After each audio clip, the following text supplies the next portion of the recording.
ఇది చేసిన దుర్మార్గపు వ్యాఖ్యల విషయంలో కానీ వీళ్ళల్లో ఏమన్నా పశ్చాత్తాపం ఉందా? కనీసం మనం చట్టసభలోనే ఇంత దరిద్రంగా మాట్లాడాం, మనం మానవత్వం లేకుండా మాట్లాడాం, అసలు మనం మనుషులం అనే విషయాన్ని కూడా మర్చిపోయి మాట్లాడాం అనే ఒక పశ్చాత్తాపం ఏమైనా వచ్చిందా అంటే అది కనిపించట్లా.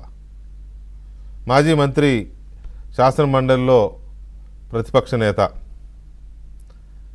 బొత్స సత్యనారాయణ గారు, మేము తల్లిని అవమానపరిచే వారిని లేకపోతే ఆడవాళ్ళని అవమానించే వారిని మేము ప్రోత్సహించబోము, మేము ఎప్పుడు ప్రోత్సహించలేదు అని మాట్లాడారు.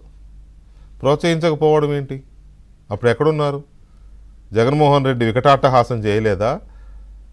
బొత్స గారు సరిచారో లేదో బల్లలు కనపడలేదు, కానీ మరి ఆ రోజు అందరూ మిగతా వాళ్ళు బల్లలు జరిచారు కదా, భుజాలు తట్టుకున్నారు, బల్లలు జరుచుకున్నారు.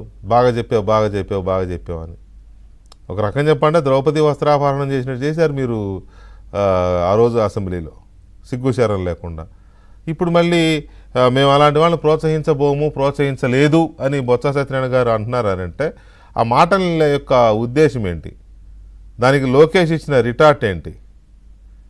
ఏనాడు తన తల్లి విషయంలో వాళ్ళు చేసిన అవమానాన్ని మీద గట్టిగా ఐ మీన్ అంతగా ఆవేదన వ్యక్తం చేయని లోకేష్ ఇవాళ ఎందుకు బరస్ట్ అయ్యాడు శాసన మండలిలో?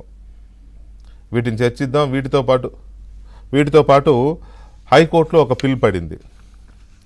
హైకోర్టులో ఏమని పిల్ అంటే, ఈ యాక్ట్ మాజీ కమిషనర్, వైసీపీ గవర్నమెంట్లో అధికార భాషా సంఘం చైర్మన్గా పనిచేసిన విజయబాబు గారు ఒక పిల్ వేశారు.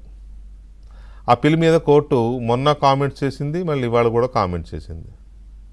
ఇష్టం వచ్చినట్టు పోస్టింగులు పెడితే అరెస్టులు ఆపమని ఎలా చెప్తారు? అసలు ఈ పిల్లుకున్న అర్హత ఏంటి? ఎందుకు ఆపాలి అరెస్టులు? పోలీసుల్ని నిరోధించాలని మేము ఎలా చెప్పగలం? పైగా జడ్జిల్ని తిట్టమని కూడా మీరే చెప్పి పెట్టించారు పోస్టు. జడ్జిల్ని ఇష్టం వచ్చినట్టు తిట్టారు సోషల్ మీడియాలో. అలాంటి వాటి మీద మేము ఎందుకు నియంత్రించాలి అని కూడా హైకోర్టు ప్రశ్నించింది. ఇవాళ కూడా హట్టు చేస్తూ